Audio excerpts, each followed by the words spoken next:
girl? What's good? I'm so happy to be here with you today. Thank you for just taking this interview and just being who you are, this amazing, incredible Black woman. Thank you. We are honored to have you today. First question. Okay. What inspired you to start Code Blk Marketing and PR?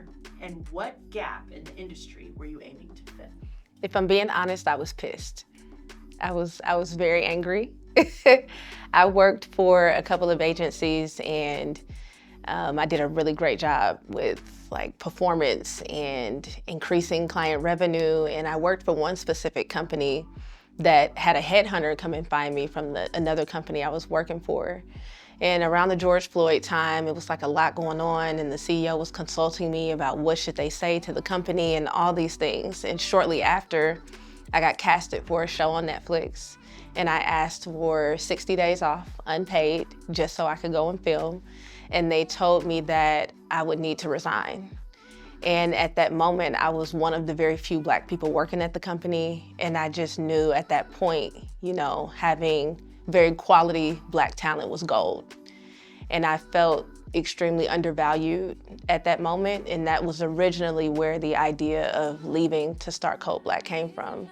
I think at that moment, I was thinking, you know, there's an absolute deficiency in diverse talent in marketing and advertising agencies. And a lot of times the reason will be we can't find them.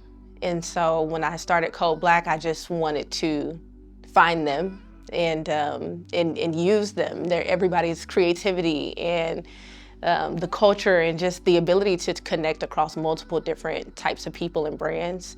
I wanted to show that Code Blk could be the company that does that. So if you think about how trends happen, music is sometimes starting to create the trend or marketing starts a trend that then music impacts.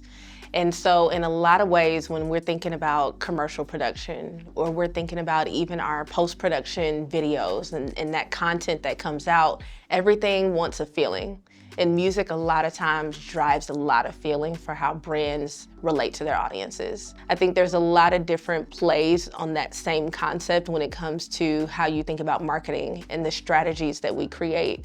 We're thinking about who it is, where they are, what they listen to, what they watch. And it kind of plays into all of the same feelings of how all the genres of music play together. The key things I've learned from working with really big brands is the element of teamwork. When you are an agency, a lot of people don't really understand this. The agency is typically the glue of all of the moving pieces. So you have the corporation, you have more agencies that do other pieces of this.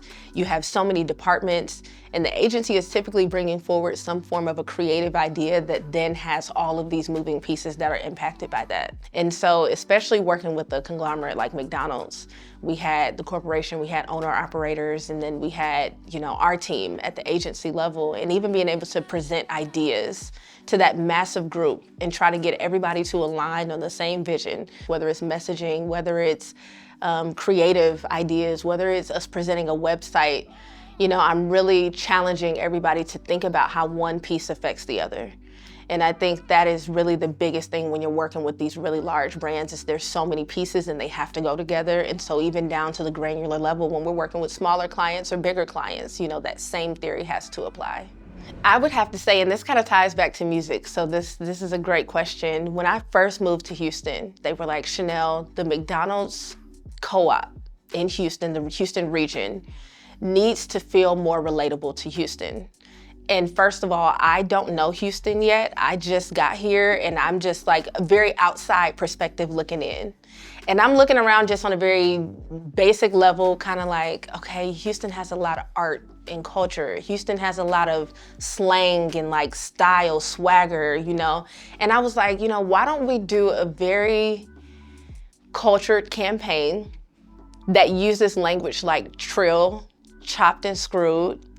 And I remember standing in front of them and presenting a billboard idea that said, keep breakfast trill.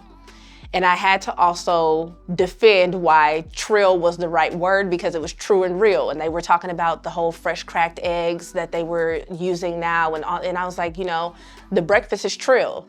And then there was just like this one really seasoned Caucasian owner operator, and he's like really a grandfather of the McDonald's owner operators, and he literally stood up and was like, "Can you say what trill is again?"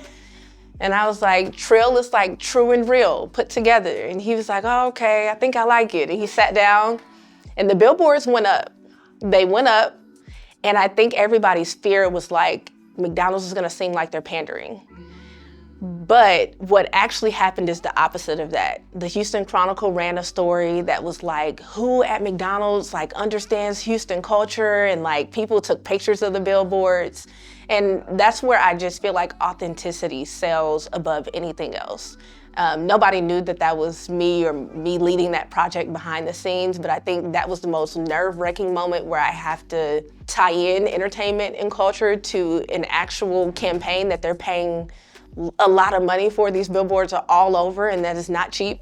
And so this cannot flop. This cannot actually put McDonald's in a position where the PR team has to come from Chicago and rescue Houston, you know? So it just, the authenticity did the exact opposite, and I just, you know, it ended up really well.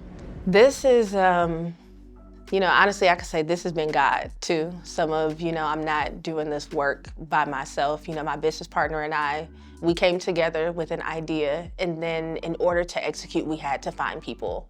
An agency is an agency because multiple people are working together to put all the pieces together. I love that Code Blk, we have been able to find so many different resources that we all speak the same language, we all have the same common goal, we're able to impact the same passion and inspiration, and we work together really well. And I think being able to do that is just, I have had to take on a different form of leadership in terms of letting go and trusting. Like, I'm not a consultant here, so when you see Code Blk, it is not Chynell Lee always just sitting here writing your copy. I am not coding your website. I am not hand on the mouse in Adobe designing your ads.